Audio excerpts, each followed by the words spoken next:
নমস্কার বন্ধুরা, আমি অরিন্দম চলে আসলাম আজকে এই মুহূর্তে West Bengal school service commission অর্থাৎ এসএসসি স্ক্যাম একটা দুর্নীতির তথ্য নিয়ে। আজকে কিন্তু সরাসরি আদালত বলল যে তথ্য দিতে আপনারা ভয় পাচ্ছেন কেন, কাকে বা কী জন্য কাকে লুকোচ্ছেন। কমিশনারকে তোপ জাগলো আদালত, কলকাতা হাইকোর্ট।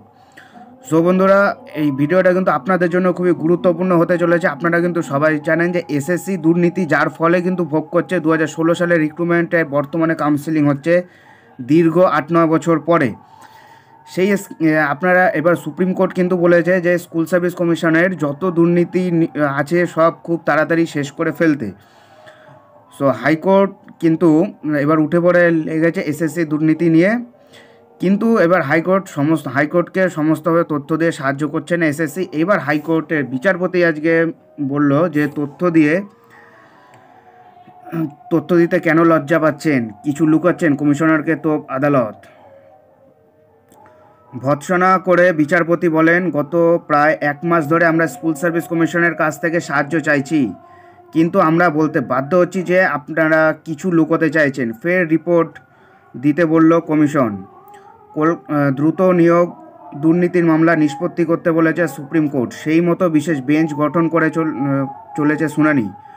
কলকাতা হাইকোর্টে একাধিক হলফনামা পেশ করেছে স্কুল সার্ভিস কমিশন। ভুরি ভুরি দুর্নীতির অভিযোগ যখন বিপর্যস্ত কমিশন, তখন ফের একবার ডিভিশন বেঞ্চে ভৎসনার মুখে পড়ল এসএসসি। কমিশনের উত্তর মোটেই সন্তোষজনক বলে মনে করলেন বিচারপতি দেবাংশু বসাক।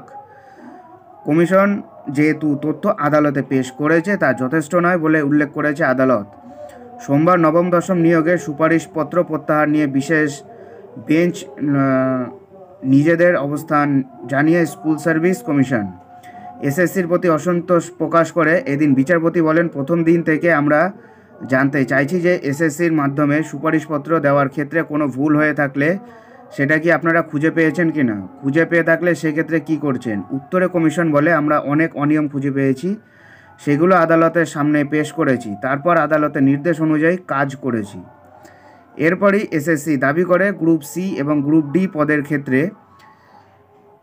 সুপারিশপত্র প্রত্যাহার করার কোনো বিধি কমিশনের আইনে নেই। বিচারপতি জানতে চান, কমিশন যাদের সুপারিশ করেছিল তাদের ছাড়া অন্য কোনো ব্যক্তিকে নিয়োগপত্র পেয়েছেন এটা খতিয়ে দেখার জন্য সিবিআইকে প্রয়োজন নেই বলে মন্তব্য করেছেন বিচারপতি। এরপর বিচারপতি সরাসরি ভৎসনা করে বলেন, কমিশন কেন সব তথ্য আদালতের সামনে নিয়ে আসতে লজ্জা পাচ্ছে।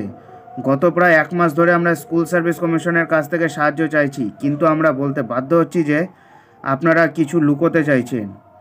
মধ্যশিক্ষা পর্ষদ অর্থাৎ যারা নিয়োগপত্র দেন তারা এদিন আদালতে জানিয়েছে যাদের সুপারিশপত্র দেওয়া হয়েছিল তাদের ছাড়া কাউকে নিয়োগপত্র দেওয়া হয়নি। অন্যদিকে কমিশন জানিয়েছে নবম-দশম নিয়োগের ক্ষেত্রে 183 জনের সুপারিশপত্র দেওয়ার ক্ষেত্রে বেনিয়ম ছিল, তাদের মধ্যে 122 জন সুপারিশপত্র প্রত্যাহার করা হয়েছে। বিচারপতির প্রশ্ন, বাকি 61 জনের সুপারিশপত্র প্রত্যাহার করেননি কেন, আদালত বারণ করেছিল, সুপ্রিম কোর্টের কোনো স্থগিতাদেশ আছে, হাইকোর্টের কোনো স্থগিতাদেশ আছে?